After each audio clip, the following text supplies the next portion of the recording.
L'entrevista que tenim a continuació amb l'economista Pau Montserrat m'interessa moltíssim, especialment perquè, entre d'altres coses, estan preparant per avui mateix, avui a hora baixa, aquest col·loqui de Cobraremos las pensiones i mos té ben preocupats. Pau Montserrat, molt bon dia, benvingut. Bon dia, gràcies. No és així, Biel Ramis, el tema de les pensions és una cosa que seguim... Sí, també tenim manifestacions i què més important que demanar-li a en Pau Montserrat, donat que avui tenen aquest fòrum, primer de tot, perquè la gent no senti a quina hora i on. Sí, és a les 6 en el Col·legi de Graduats Socials, en el carrer Parellades, número 12. I en què consistirà aquest fòrum?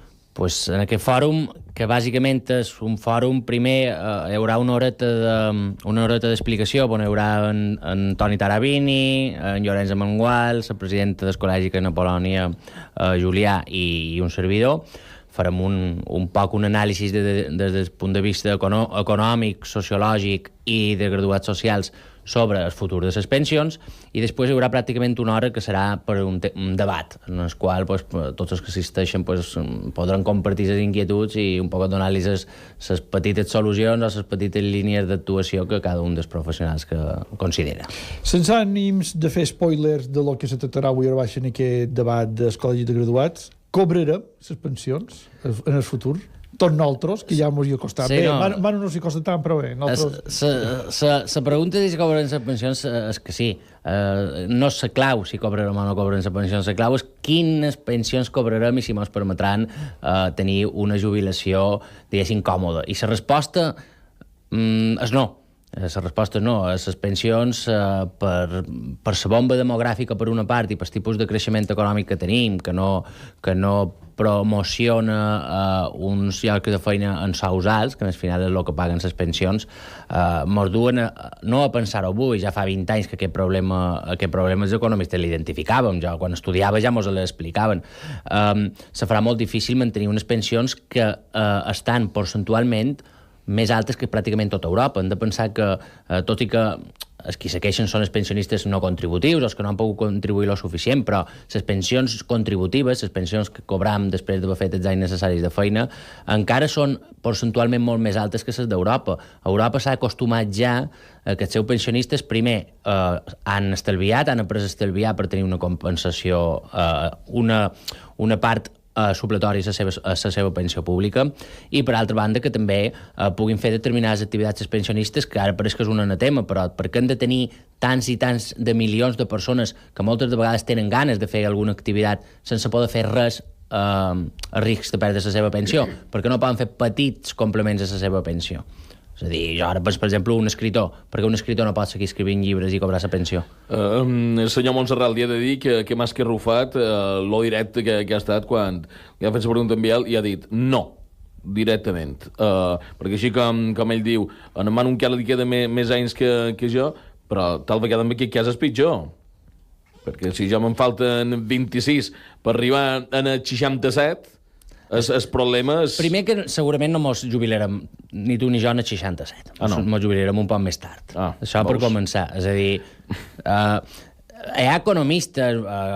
tu pots llegir opinions d'economistes de tots els costats, i cada un te pot donar una visió diferent. Evidentment, els economistes no coneixem el futur. De fet, som uns experts en equivocar-nos en les prediccions a molt d'anys vista. Hi ha molt de factors positius i molt de factors negatius que poden canviar aquesta tendència. Però el factor, diguéssim, que podria ser més positiu també planteja una incertesa, que és la substitució de mà d'obra per robotització i per programes d'intel·ligència artificial. És a dir, això pot ser que en el final generi una riquesa addicional suficient per pagar les pensions, però ja no serien els nostres treballadors que pagarien les pensions, ja serien les nostres empreses via impostos, o entre comilles, i tot molt entre comilles, els robots que paguessin la seguretat social. Això és un escenari que, evidentment, cap economista coneix perquè és un canvi de paradigma, però sí que està previst. Aquí el tema és que veiem ara, per exemple, per l'aprovació dels pressupostos generals de l'Estat, els nostres polítics s'han passat 20 o 30 anys intentant no comunicar el problema, perquè els problemes solen tenir solucions, però si no els encaran les solucions en el seu moment, els problemes acaben enquistant. No volent llençar l'opinió pública que aquest sistema se tenia que reformar i no fent res. I després a dia 8, a 2018, a abril, a finals d'abril, tornem a trobar mesures que són totalment electoralistes o partidistes, com ara pujarem una altra vegada les pensions a l'IPC, vale? Durant 2 anys. No havien dit que només podien pujar 0,25 fins que el sistema estigués equilibrat, ara poden pujar a l'IPC. Poden pujar, evidentment, que poden pujar 1 any i 2 anys, però el tema que els nostres polítics s'han de preocupar no és si poden pujar 2 anys les pensions sobre l'IPC, sinó com fer que aquest sistema en el 2022, en el 2050, que és quan realment començarem a tenir problemes serios, sigui sostenible. Tots volen tenir pensions, però també tots volen saber com cobrar-les. Hi ha un debat que és, quan nosaltres veiem els nostres pensionistes sortint al carrer, que jo considero que és una bona senyal que la gent se preocupi i, per tant, ho manifesti de forma explícita, però hem d'entendre que els pensionistes el que ens estan dient és que volen cobrar les seves pensions i que volen que les seves pensions mantinguin el seu poder adquisitiu.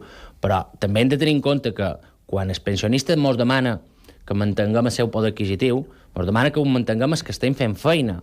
De certa manera, el que ens està demanant és que augmentem els impostos per pagar les pensions, perquè les pensions dels nostres majors i les nostres no tenint, diguéssim, molt l'engonyada, no? Això és un poc que jo he estat cotitzant i m'he guanyat la pensió. El nostre sistema de reparto no funciona així. El nostre sistema de reparto funciona que el que tu, jo, en Biel, mos retenen per seguretat social, pagant de seguretat social, va a pagar les pensions des que ja estan jubilats. Nosaltres no estem cotitzant, guardant-nos aquest doblers per nosaltres. Els estem pagant en els nostres pensionistes. Qualsevol augment de les pensions no és un augment que vagi a nosaltres, van als pensionistes actuals. Aquest equilibri actualment està desequilibrat. Tenim d'haver 15.000 milions cada any de desequilibri a la seguretat social. Aquesta situació, bàsicament, hi ha d'haver reformes, hi ha d'haver reformes valentes i arribam, jo no sé si arribem tard, però, des de luego, les reformes són molt més doloroses fetes ara que fetes fa 20 anys. Però els mateixos pensionistes, a les manifestacions, dic els pensionistes, sí. Ells diuen, sí, estem aquí fent renou per nosaltres, però especialment per vosaltres, joves. Sí, però, tot se pot mirar de qualsevol angle. És a dir, se pot considerar que quan els pensionistes s'estan manifestant és perquè volen un sistema de pensions sostenible i, per tant, estan manifestant també pels futurs. Però, en puritat, els pensionistes s'estan manifestant per tenir més pensions. Això significa que s'estan manifestant perquè paguem més impostos. O bé, paguem els mateixos impostos, però se destinin, en lloc d'una part, se destinen a una altra. Pensem que les pensions en el pressupost general de 2017, el 2018 són bastant similars, representen ja un 40% de tota la despesa. Un 40% va a pensions, de 149.000 milions. Tenim una altra partida, que és la que fa que hi hagi encara menys facilitat per moure doblers d'un lloc a l'altre, que és la partida dels interessos que pagam per la deuta pública. Això és una partida que nosaltres, bàsicament, no podem modificar. Aquesta partida, juntada amb les pensions, representa quasi un 50%. I quan comencin a pujar els interessos, que pagam per la nostra deuta, cada punt percentual de pujada, és a dir, recordem quan la prima de risc estaria en els 600, és a dir, pagàvem 6 punts més que el que se pagava per bona una mana 10 anys. Això, cada punt, són 10.000 milions, perquè tenim un endeutament del PIB de quasi el 100%.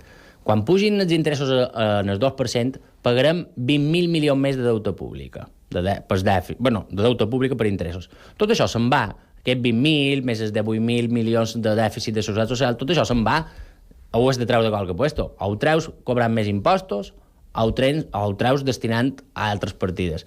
Clar, la partida dels pensionistes, així com està instrumentada, jo penso que els pensionistes poden ser molt més productius. De fet, penso que és una todada de recursos, però de recursos m'he referit de recursos personals. El nostre pensionista, una persona en 67, 68, 69, 70, avui en dia, té molt que portar encara a la societat. Evidentment, no hem de fer que segueixin fent feines les mateixes feines que els nostres joves haurien de fer, perquè si no els estiren llevant feina. Però poden seguir aportant molt a la nostra societat. Tu t'has jubilat, ja no pots fer res, no pots tenir ingressos i si no perdràs la teva pensió pública, això també haurà de canviar. Haurem de tenir garantitzats la pensió pública, però els nostres pensionistes, si volen i poden, han de poder desenvolupar altres activitats que la seva experiència, coneixement i formació els hi permet. El problema de les pensions, com deien, les d'ara és un problema, però les de futur encara serà un problema més gros, fa pensar quines han estat les solucions que han posat en marxa altres països europeus per no tenir aquest mateix problema o per tenir-lo més apaivagat. És a dir, nosaltres tenim un problema molt gros. Bé, anem a veure què han fet els altres. Què han fet els altres d'Europa? Mira, els tres que posen per exemple, com exemples de diferents coses que han fet altres països, com pugui ser Suècia o Gran Bretanya, són molt similars en el sentit de, i això han de ser clars, perquè és que els missatges polítics no ho solen ser, però els economistes com a mínim han de ser clars. Bàsicament és manco pensió pública i cobrar-se més tard. Això són els que ho fan millor que nosaltres. És a dir, nosaltres tenim aproximadament un 80% de sou mitjà que m'està cotitzant se cobra per les pensions. Aquests altres sistemes que suposadament són millors cobren un 40%. És a dir, estem xerrant que haurien de cobrar una devaluació del 40% respecte a el que estem cobrant abans. I complementen en sistemes de pensions privades que en molts de casos són obligatoris i els paga l'empresa i el treballador. Però també són societats on tenen molta més formació financera i saben que, a part d'esperar quan ens jubilem a cobrar una pensió pública, saben que s'han de fer ells mateixos la seva pensió privada també per complementar. Són sistemes mixtos. Després hi ha sistemes que se diuen de compte nacional, que és que tot el que nosaltres posem va a una compte comptable i el manco veiem que és el que m'ha portat i és una forma, diguéssim, de tenir... Clar, si tu saps en cada moment quina pensió te correspondrà en funció de lo que estàs fent feina, doncs també és una forma de que tu sàpigues si m'abastarà o no m'abastarà.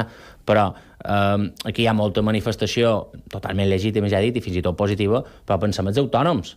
Els autònoms estem cotitzant pràcticament tots per una pensió de 600 euros. Per què l'autònom no cotitza més? Primer, perquè no som capaços de valorar fins a quin punt estem sacrificant pensió pública, però també perquè no estem gaire segurs de que la nostra pensió pública vagi molt més enllà d'aquests 600 euros i, per tant, per què he de cotitzar si tanmateix ningú m'assegura que el que estic cotitzant sigui per jo. Aquest sistema mixt on la ciutadania de Suècia i Gran Bretanya, com a exemples, tenen clar que quan se jubilin de l'Estat jo li arribarà un 40% del que està cobrant com a salari, és a dir, que ells ja són conscients de que si no fan un estalvi particular, privat, no arribarà a final de mes i tindrà problemes. Per tant, mentre fa feina, ja va dedicant part del seu salari a un estalvi de futur. Això aquí, per un espanyol normal, què significaria? Anar a un banc i dir-li a una entitat de finançament de dir, escolta, del meu sou mensual me lleves a 100 euros i...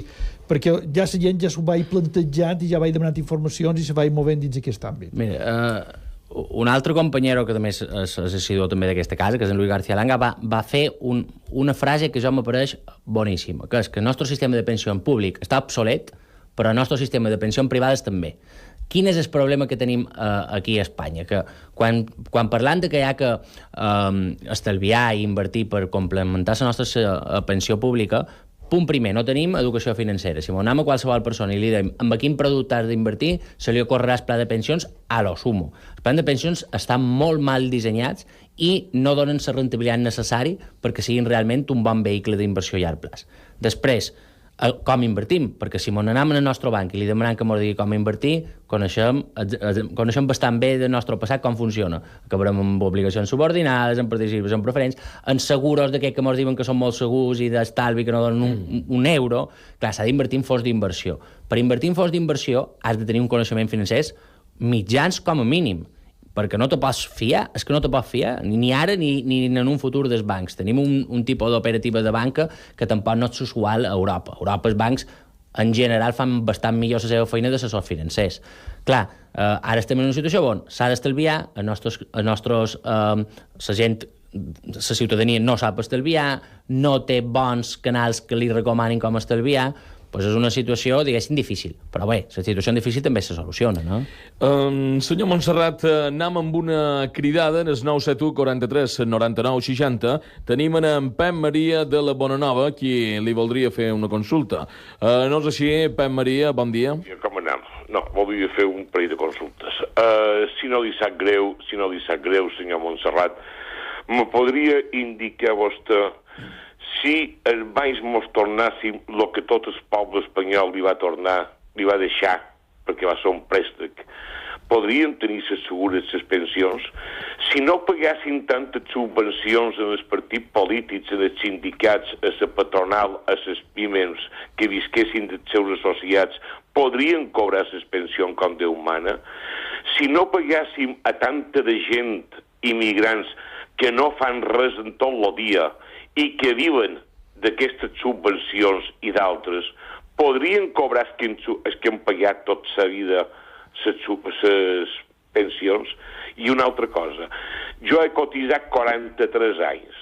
A vostè li sembla normal que si tenc que cotitzar 35 anys per cobrar la pensió i perquè me vaig voler jubilar 2 anys antes per culpa d'una enfermedad, me vaig voler jubilar abans, m'han de descomptar un 6,5% quan he cotitzat 8 anys més de lo que me correspon? Gràcies, espero la seva resposta. Gràcies. Moltíssimes gràcies, Pep Maria de Bonanova, qui mos ha cridat al 971 43 99 60.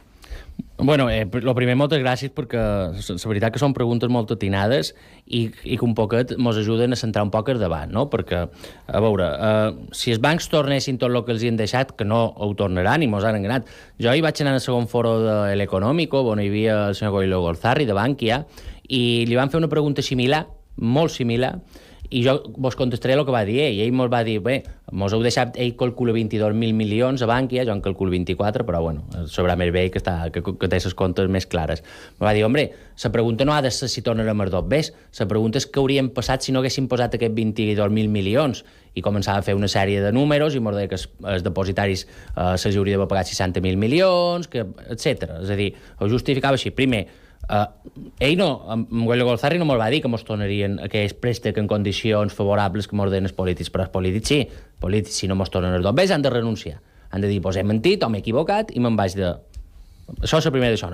Aquests 64.000 milions, que són els que els hi han deixat en total, si ben compromès 200.000 milions amb avals i amb millores fiscals, aquests 64.000 milions els recuperem una part ínfima, i aquests 64.000 milions mos haguessin servit per pagar sense problemes, sense dèficit, manco de 6 anys, de més 4 anys. Per tant, tampoc és que mos haguessin solucionat el sistema de pensions.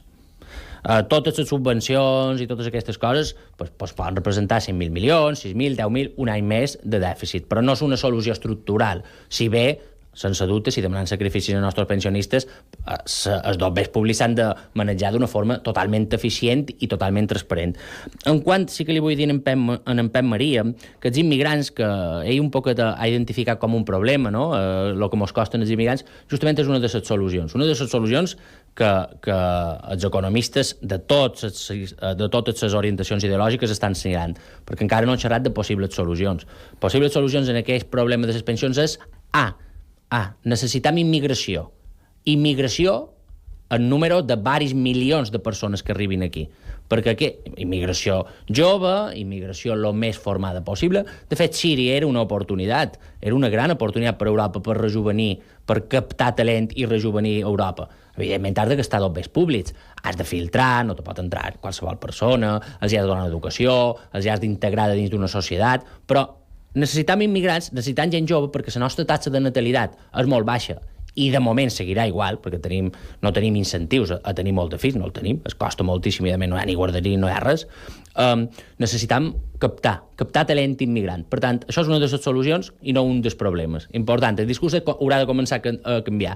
Aquests pensionistes que volen cobrar les pensions, com per exemple en Pep Maria, ha de començar a ser des que diguin no, els immigrants són un problema, sinó que molt venguin immigrants joves, que ens venguin immigrants amb ganes de fer feina perquè són els que pagaran les nostres pensions. Preparats. En formació. Preparats o joves, perquè no som... Aquesta és una altra de les solucions que no han tocat mai. La nostra educació és lamentable. El nostre número d'aturats de llarga duració que no tens en la secundària no sé si és de més del 50%.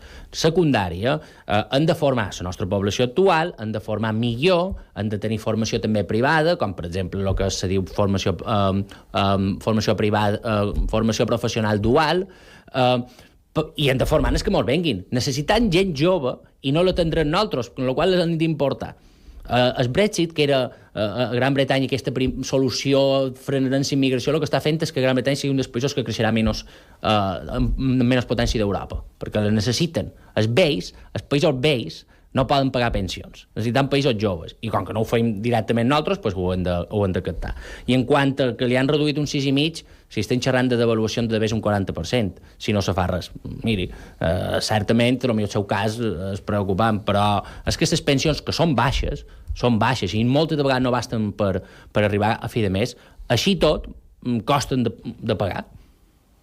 Biel, tenim 4 minuts.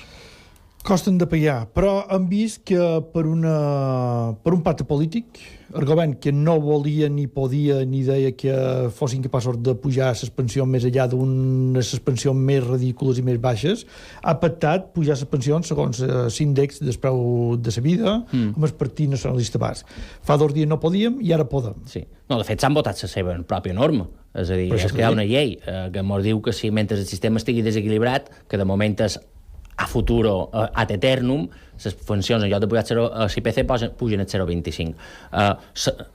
És una mostra, les pensions han de pujar en funció del cost de vida. La discussió no és si han de pujar les pensions segons el cost de vida. I les pensions més baixes, que no permeten ni siquiera una situació de vida digna, han de pujar. El tema és que les pensions de 2.000 i pico d'euros desapareixeran. Les pensions altes han de baixar i la mitja ha de ser de 1.000 i alguna cosa. Aquest és un pot ser clau, perquè la gent que ha pogut cotitzar fins als 2.500, és a dir, que ha tingut sous alts, el que ha de fer és estoviar i invertir, i saber que quan se jubili tindrà 1.000 euros, 1.000 euros d'avui, amb 1.000 euros d'avui se viu, no pots tenir luxes, però se viu. Les pensions de no contributives i aquestes pensions tan baixes d'autònom de 600 euros són les que han de pujar, però han de baixar les altes i han de pujar les més baixes. I després han de poder pujar en funció de l'IPC perquè han de permetre que la gent tingui la mateixa qualitat de vida el primer any que se jubila que el darrer. Però bé, pensem també que les jubilacions també han retrasat el mecanisme que feia que la jubilació dels 65 passin als 67, també l'han retrasat. Tot això són mostres de que els nostres polítics, tots, no tenen una visió efectiva de lo que està passant, no tenen una visió de futur i, a més, fan feina electoralment. Les nostres pensions és un dels punts més importants que hi ha, on hi hauria d'haver un consens total. I llavors les regles han de ser regles meditades, pensades, que només tinguin canvis quan realment són canvis a millora del sistema, no canvis com aquest, que és un canvi electoral pur i dur. Que més o manco, quin missatge envia a la ciutadania? Si protestant, si mos queixam, si influïm en els partits que tenen el poder de decisió a les bisagres, aconseguirem augment de les nostres pensions. Això és el missatge. El missatge no és com fer que el sistema de pensió funcioni. Nosaltres, veient aquests polítics i aquestes decisions polítiques, pensant, vés a saber tu què passarà demà, si és que van canviant així com els hi convé a ells. Jo pensant que amb vostè que els polítics no solucionaran el problema, sinó que l'allargaran i fins que no fèiem un catacrac. I pensant molt, no pot ser en el meu cas, que jo estic, potser no tenc temps per començar a fer segon quin tipus d'estalvis, però pensant en la generalitat de la població, me deman, per què no hi ha una iniciativa, fins i tot d'empreses privades i fins i tot de bancs, d'incentivar l'estalvi a través de productes financers que donin una garantia de seguretat en el futur a la ciutadania per la jubilació? Jo no veig que hi hagi publicitat pel carrer que diguin, escoltau, no hi haurà pensions, vos oferim aquest producte, vos oferim aquest altre producte, amb aquesta aportació mensual aconseguireu això. Sí. No veig aquest moviment. El missatge no ha de ser no hi haurà pensions, estalviau, perquè després això és un missatge que s'ha tergiversat totalment. Els qui defensam que hi ha que estalviar a llarg plaç, de forma privada, no significa que estiguem atacant el sistema públic, no. Fins i tot si tinguéssim unes pensions dorades, han d'aprendre a estalviar, perquè si estalviem bé, el que estem fent és que un dobbers que ens costa molt dia a dia guanyar, ens generi més dobbers, que els nostres dobbers fan feina per nosaltres. Però és que està obsolet el sistema d'estalvi. El plan de pensions no hi ha competència internacional. La fiscalitat és perversa, perquè desgraven molt en el principi i després ens costen moltíssim quan ens jubilam. El nostre ciutadà no sap res. Jo el que recomanaria d'invertir un parell d'anys és, en educació, han de ser nosaltres superempleables, i superempleables significa actualitzar-nos, i amb educació financera. Han de saber, perquè no podem anar al banc, no hi podem anar. El banc ens vendrà un producte que, en el millor dels casos, li convengui a ell. Senyor Montserrat, avui vostè serà a les 6 de Sora Baixa en aquest col·loqui, no és així? Cobraremos las pensiones. Moltíssimes gràcies per estar aquí en nosaltres a Canal 4. Gràcies a vosaltres.